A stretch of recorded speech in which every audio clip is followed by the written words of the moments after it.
That doesn't sound good. You know what it's, no, it sounds like Airplane? no, it sounds like from the movie The Burbs, where they were in the basement making something. It's a long time ago.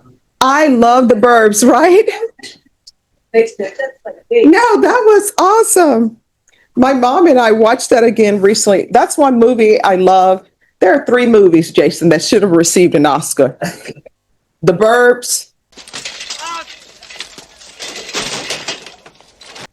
Big Trouble in Little China. Oh my God. Yeah. I was born ready. And the other one is with Bruce Campbell. I think it's called Living Dead or something. We're gonna get you. We're gonna get you. But you know what? People don't appreciate that. Oh, yeah. I love the birds. Jason, when that guy pushes your back against the bar and he asks, have you paid your dues? You look him straight in the eye and you tell him, Yes, sir, the check is in the mail.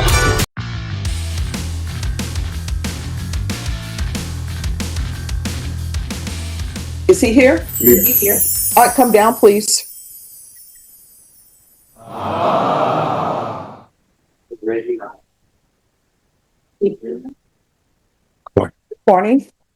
All right, the court is calling 2025 CR 0022709, State versus Glenn Lorenzo White. Could I have parties announced, please? Rick Pena for the state of Texas. Bob Roebuck for Glenn White.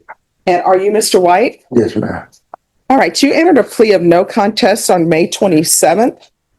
According to your plea bargain agreement, punishment is to be assessed at a cap of 6 years in the prison. There's a $1,500 fine, affirmative finding of deadly weapon.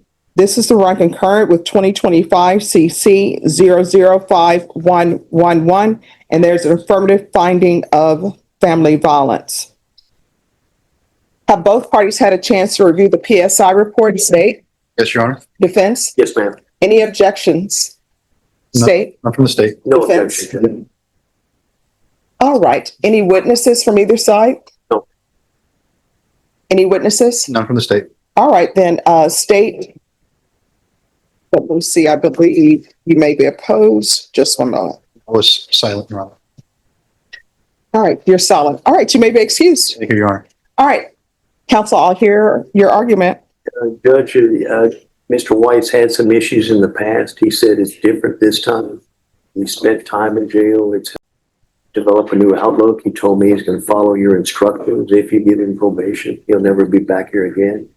We like the recommendations, the probation, the outpatient treatment, weekly drug testing. He's had a drug problem. He needs to address that. Mhm. Also, the 180-day jail sanction is a good idea. We're in agreement with all of that. All right, so, Mr. White, is there anything you want to say? Yes, ma'am. You want to raise your right hand for me, please? Do you solemnly swear or affirm the testimony you give will be the truth and nothing but the truth, so help you God? I do. All right, you can lower your hand, state your name for the record, please. My name is Defendant Lorenzo White. All right, what did you want to say? So I was saying that I made a mistake in my life when I lost control. All right, so here's the thing. Are these mistakes or are these choices? No, it was really a mistake. Why do you say it's a mistake? Because I don't know, I just lost it at that moment. Well, no, And I got really angry and stuff. no, here's the thing. You picked up a hatchet, right? That dude was tomahawk. Okay, you picked up 2 tomahawks. What now? Did you think it was something else? Or did you know it was a tomahawk? No, it was tomahawk. I just grabbed him and I wasn't thinking. All right, so you grab 2 tomahawks. And according to this, it's with this Monique Gant, Yes. someone that you've used drugs with. I don't know why you all are still together because I read the PSI report and you have 2 children, younger children. You don't even know where they are because you were using drugs. She was using drugs. You didn't get your life together with CPS and your children your rights ended up being terminated. and you're still with this person. So according to this, it says, because I want you to tell me where the mistake is. Victim stated that suspect, that's you, arrived at the location to charge his car battery. Suspect saw victim's car and went inside the house to take groceries that the victim bought. Suspect put 2 hatchets on victim's car. Suspect then grabbed a pole that was on the ground and tore through victim's taped up window and attempted to grab things from her vehicle. Suspect then grabbed the 2 hatchets and was swinging them around, approaching victim, coming within 5 feet of victim. Victim stated that suspect said, "I'm going to cut this bee," and noticed witness standing behind her. Victim stated that suspect walked to the neighbor's house and dropped off the 2 hatchets at the neighbor's house. The other day is not true. I went to my mom's house. That was my mom's house. So why would you try to take groceries from the vehicle? I didn't take no groceries from no vehicle. Well, I mean, she said you cut through her window. I'm assuming the window was. No, I picked up the little pipe thing. There was that plastic on the window and I just tore it open. Why? I was intoxicated too, Charlie. All right. Here's the thing, Mr. White. I don't think you'll be a good candidate for probation. And let me just tell you why. You've been on probation before. Then you have a theft case that you were convicted of. Then you have a criminal mischief that you were convicted of. Then you have an assault case that you were convicted of. This started in the 80s. And then you have another criminal mischief that you were convicted of. Then you have another assault case, they say dismissed for insufficient evidence. It's probably dismissed because the complainant didn't want to go forward with it. Then you had a possession of marijuana, and I realized it's marijuana, but you were placed on probation for that, and your probation was revoked. Then you had another assault, and now we're in the 2010s. You had another assault, and you were given probation, and your probation was revoked. Then now you have a violation of bond or protective order, which I'm assuming is related somehow to this incident. Then you had an aggravated robbery case that was rejected. I'm not even considering that because it's rejected. I don't know why it was rejected. Then you had dealing cocaine. You were sentenced to state jail facility. Then you had another dealing cocaine and you were sentenced to prison. Then you had a burglary with intent to commit theft by force, and you received 15 years for that. And then you had another manufacturing delivering. You did time for that. Then you had an aggravated robbery. It was dismissed for missing witness, injury to the elderly, dismissed missing witness. And now you're here before me. How old are you? I'm going to be 62 years old. All right. So I don't think you're a good candidate for probation. Can I say something? Sure. See, I've changed my life. My mom got sick now. I'm old too.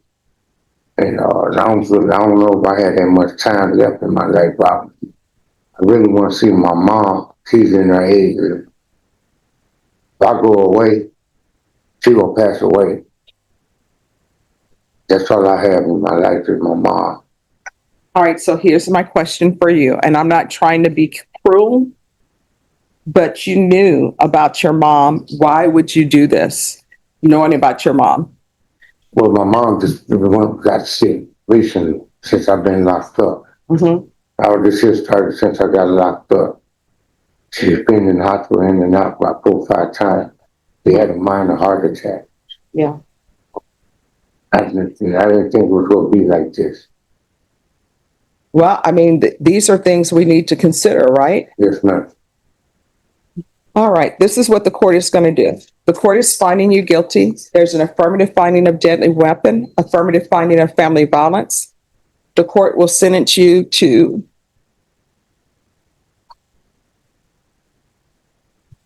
5 years in the prison, give you credit for any time served.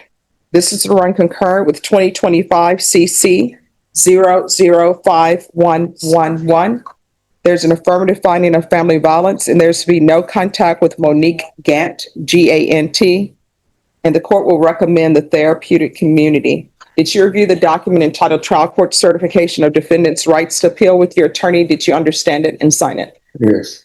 Because this is a plea bargain agreement, because I followed your plea bargain agreement, and because you waived your right to appeal, you do not have the court's permission to appeal. Because this is an affirmative finding of family violence and also a felony conviction, you're not allowed to own or possess any weapons or ammunition. If you have a question over what a weapon or ammunition is, you'll need to speak to an attorney. All right, we can go off the record. Here's the thing, Mr. White. Your history doesn't look good, right? And sometimes I look at that, right? And I have to look at that because I have to consider everything. And so I'm looking at your history, and your offense is escalated. And then you have different issues where you are placed on probation, your probation gets revoked. You're given parole, you don't do well on parole. And I will tell you, I've done parole hearings before, and parole is so much easier than probation is. Because parole is sort of, in a way, it's sort of like college. And this is the best way I can explain it. When you're in public school and you're not in college yet, everybody is telling you everything to do. This is your class for today. That's what probation does. When you get on parole, what they do is they don't tell you, you need to do this, this, and this. They just give you a sheet of paper. You have your freedom. And on parole, if you report, call them whenever they want you to call and do a drug test and get employment, they're happy. They're satisfied. So for you to have the parole issues that you've had, that tells me a lot. But I'm recommending the therapeutic community for you. The therapeutic community will help you when your parole time comes up, because they're going to see that you are actually doing something to try to help you with your drug addiction. Because when people are looking at whether or not to place you on parole, and I've done parole packets for my clients in the past too, they want to know, if they place you on parole, is this a person who's not going to commit any more offenses? So you need to be working on a plan. Like, I'm going to be doing sober support meetings. This is where I'm going to be doing them. This is where I'm going to be living. I'm going to be stable. This is how I'm showing you that I'm going to be stable. That's what you'll need to do for them, okay? All right, good luck to you, sir.